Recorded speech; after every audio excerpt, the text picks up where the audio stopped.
This is the story of the day that I left my husband. So there is another video that I posted explaining that there was no big final straw with. Hey everyone, welcome back to my channel, and if you're new here, you're most welcome. I'm so happy to have you guys. Make sure you like, comment, and subscribe so you don't miss out on more deep and meaningful discussions like this one. So today we're talking about something really important, and that is why some women decided to leave their marriage. I have joined some clips for us together to watch, and I'll be breaking down their reasons and sharing my thoughts after the video plays. So, see you on the other side. This is the story of the day that I left my husband. So there is another video that I posted explaining that there was no big final straw with Narcissist. It's like all the story times that I'm doing, it's all of these things leading up to this moment of just completely controlling me, verbally and mentally abusing me, just a bunch of stuff. And the main thing was that I didn't want my son to grow up in this environment. So my son was about a month old, and I had been planning this since the day he was born because I really had like a realization moment of, yeah, no, my son's not going to be a part of this. This is stopping with him. Like, he will not grow up and be the same as his dad. So I like planned this conversation and this date, and of course I had chickened out so many freaking times doing this. But I was like, okay, no, this is the day you're gonna do it. I called my parents and told them what I was doing just for like accountability so I didn't chicken out again, because I was like, well, you told your parents you're gonna do it, so now you're gonna do it. And they were expecting me to come the next day. It was like a whole thing. And it was just like a perfect storm of like, he got home from work and he was pissed at me for who knows what reason. He was just mad at me that day. And I was like, yep, you're gonna do it. Like, this is just proving that you are in the right and you are gonna do this. So that night, it was maybe like 7, 8 o'clock. I was like, hey, I really need to talk to you. And I sat him down and I told him like some like reasons, which were valid reasons, but it's like I don't have time to explain to you every single story of why I'm leaving you, because number one, you'll disagree and say it was my fault. But I just told him like a couple of things, like you never make time for me, you treat me like I'm stupid, like just stuff like that. Of course, he completely disagreed and was like, I'm done having this conversation after like 3 hours, and slept on the couch. And I went to sleep that night. Of course, I was very emotional, cried all night, but I was like, nope, you're gonna stick this out, you're gonna do it. So the next morning I got up and I packed a suitcase, and the whole time he's talking to me being like, I just really feel like you're overreacting, like come on, like we can work through this. Because again, like I wasn't leaving thinking I'm getting divorced. I really was like, we need time apart. He needs to realize that I'm serious about all these things that I'm saying. And I told him that too. I was like, no, we really need some time apart. Like this time, like I'm actually going.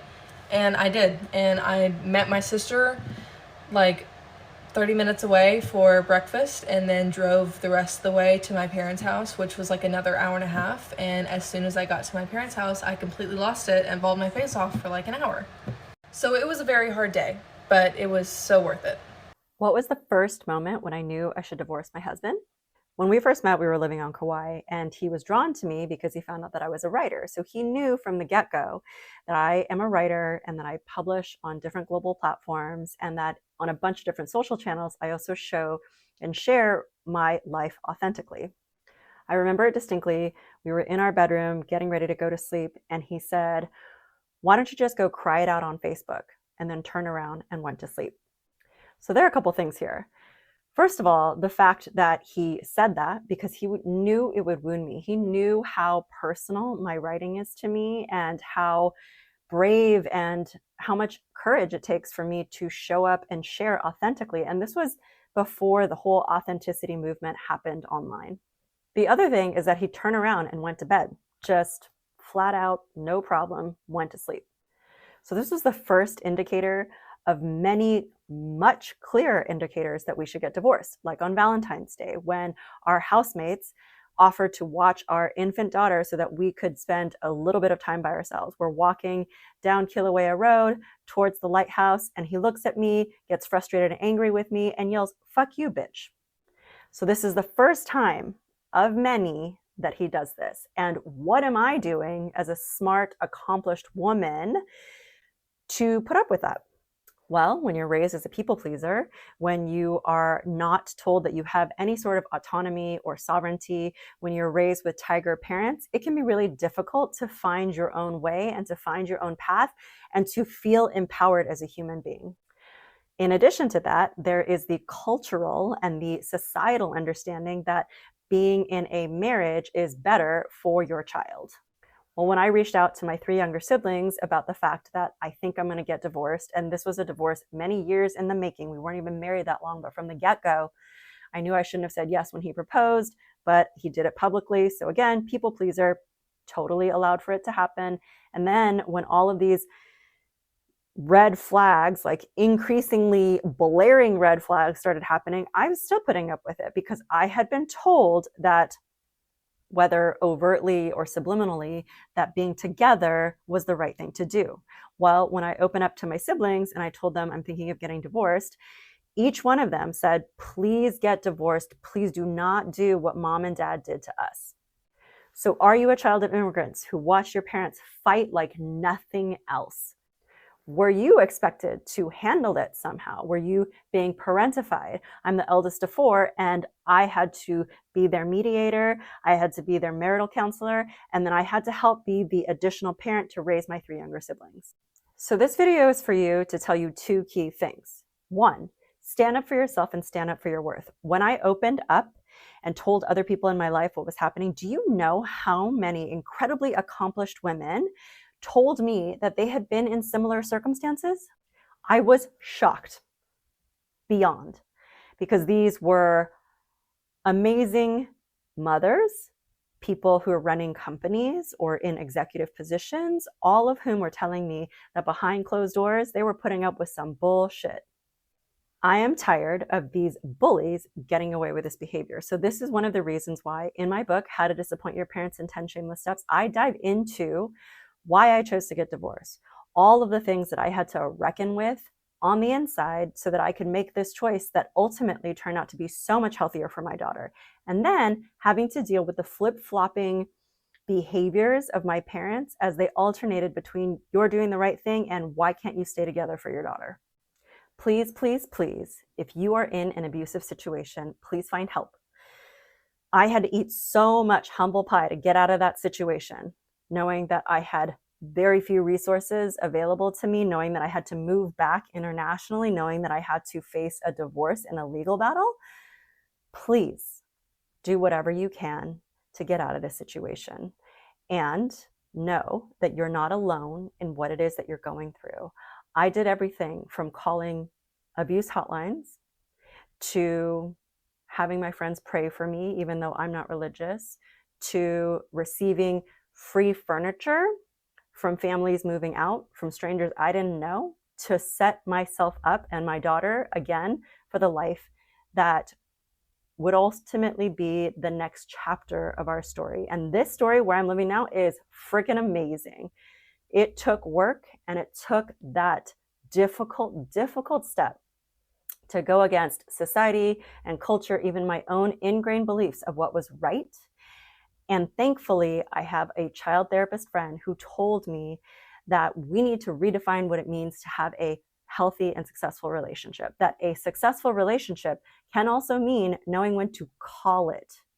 And so I encourage you to just find the help that you need, to take a moment and potentially re-examine what you've been told to believe, and find the freedom that you deserve. Here's why I divorced my first husband. We met when I was 19 years old. And I didn't know this at the time, but I was currently suffering with PTSD from witnessing my mother have an asthma attack and die in her bedroom a few years before that. And I was also currently dating a sociopath who was extremely abusive. So I was broken.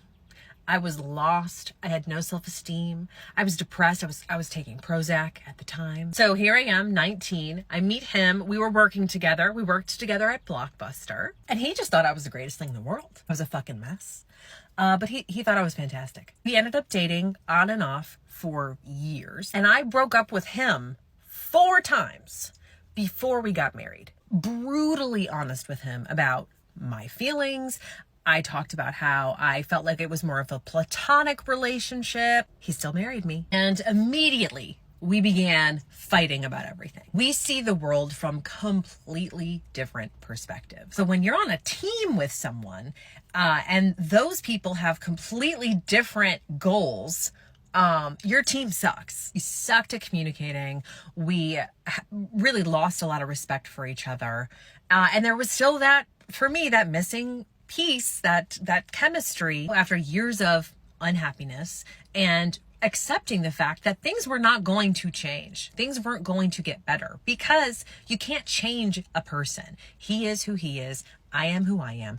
And it doesn't work. So I left. My daughter was about 1.5 years at the time. I share this story because everybody's journey, divorce journey, marriage journey is very different. But maybe there are pieces of my story that resonate with you or that validate some things that you've been feeling or thinking. Or maybe my bad choices just make you feel better about yours.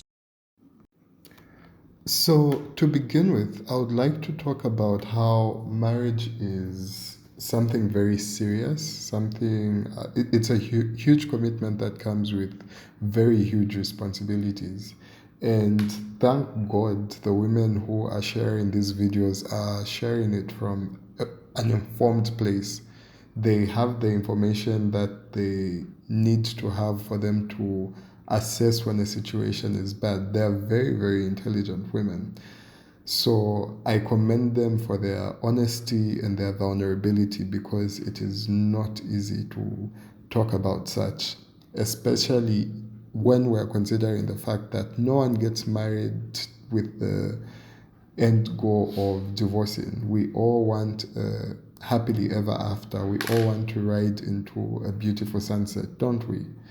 So to begin with, one of the women in the video said that she left because her husband was a narcissist. Now, I know some of you are questioning what that means, and I don't like to take such big words for granted, so I'll break it down. A narcissist is someone who is extremely self-centered and lacks empathy for others.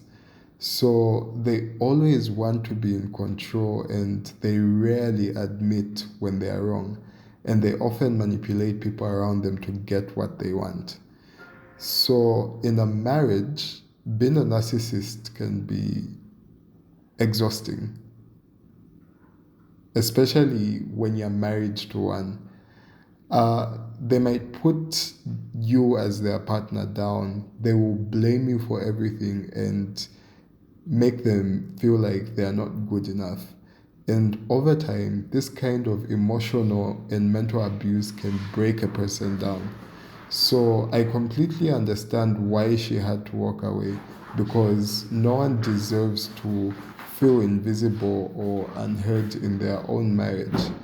And I hope this information also helps us assess whether we are narcissists at an individual level, whether we're in a marriage or not. It's important to hold yourself accountable. Another woman in the video left her marriage because she had PTSD. So PTSD is a mental condition, and it stands for post-traumatic stress disorder. So it happens when someone has gone through a very stressful or traumatic event, and it affects the way they think, it affects the way they feel, and even the way they interact with others. So people with PTSD may feel anxious all the time. They may have flashbacks of their trauma, and they also struggle to trust others.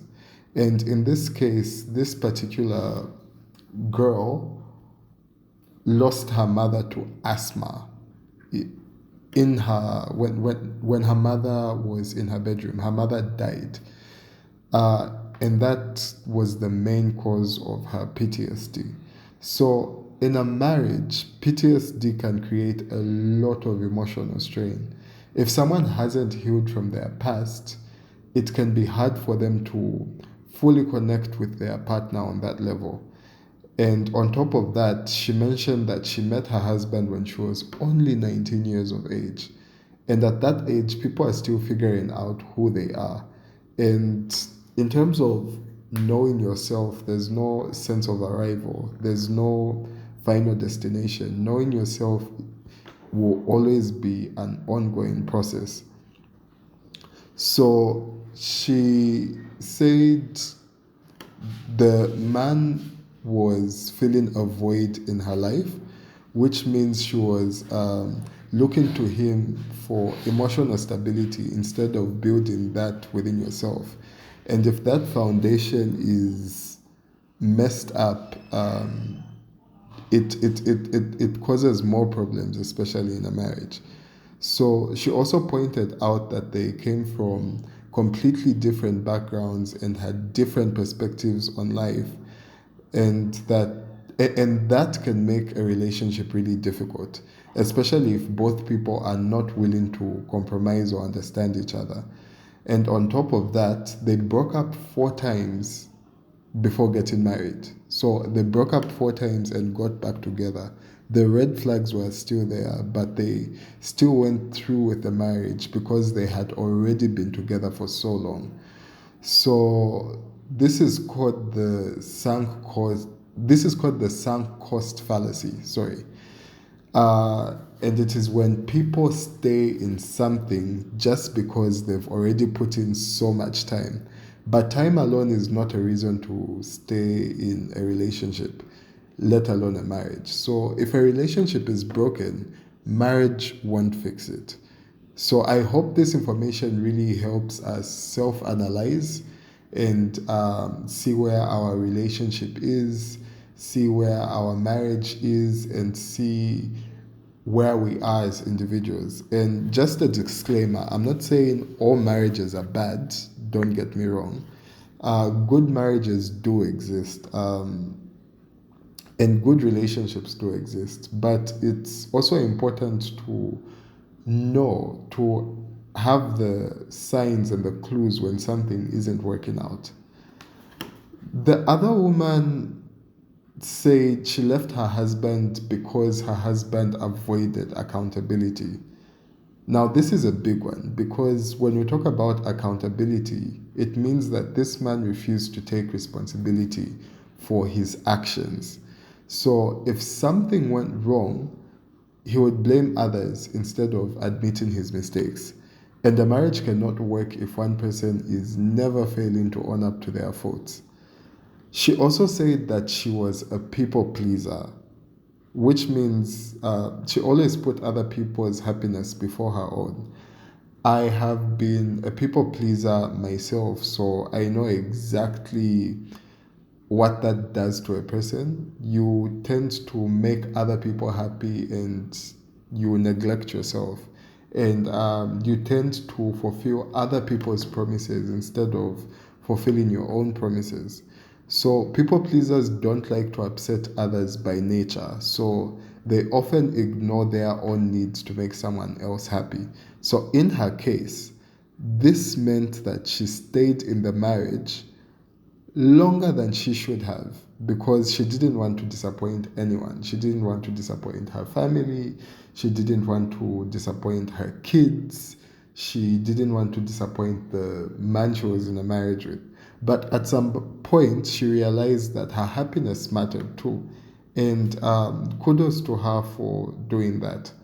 She also talked about being parentified as a child. Now, let's listen closely. Parentification happens when a child is forced to take on the responsibilities of an adult. And when they do so, they are applauded for it. So they find joy and happiness in taking responsibilities of an adult. So, for example, if a kid has to take care of their younger siblings and handle adult problems or even provide emotional support to their parents, that's pure parentification. And it's unfair because children should just be allowed to be kids. You know what I mean? So when someone who was parentified grows up and gets married, They might feel like they have to fix their partner or take care of everything in the relationship. And this is something that is just second nature to them. It happens unconsciously. It happens naturally without them thinking about it.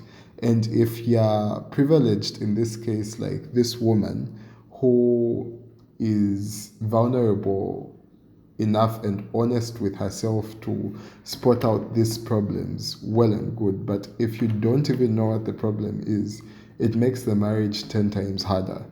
So a marriage should be a partnership, not a one-sided effort. So if one person is always carrying the emotional and mental load, it leads to burnout and resentment.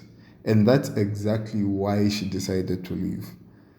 So, guys, living a marriage is never easy, and I don't think we should judge people or look down upon them for living a marriage because we don't know what they went through, right? But sometimes it's the healthiest choice, and no one deserves to feel unloved, unsupported, or stuck in a situation that brings them more pain than joy. So I want to hear from you. Do you think the reasons these women gave for leaving their marriages were valid? Let's talk about it in the comments. Have you left a marriage yourself? I would love to hear your story, and I will take my time to go through the comments and listen to your story. And just know that you are not alone. You're not alone that's going through this. There are so many women that have gone through this, men included. Men included. I think next time I should make a video as to why men left their marriage so that it doesn't seem one-sided. And if you have any other topics that you would like me to cover, please let me know. I would gladly cover those topics for you. And don't forget to like, comment, and subscribe, and click the notification bell so that you know when I upload another video. And I'll see you in the next one. From me, it's goodbye for now.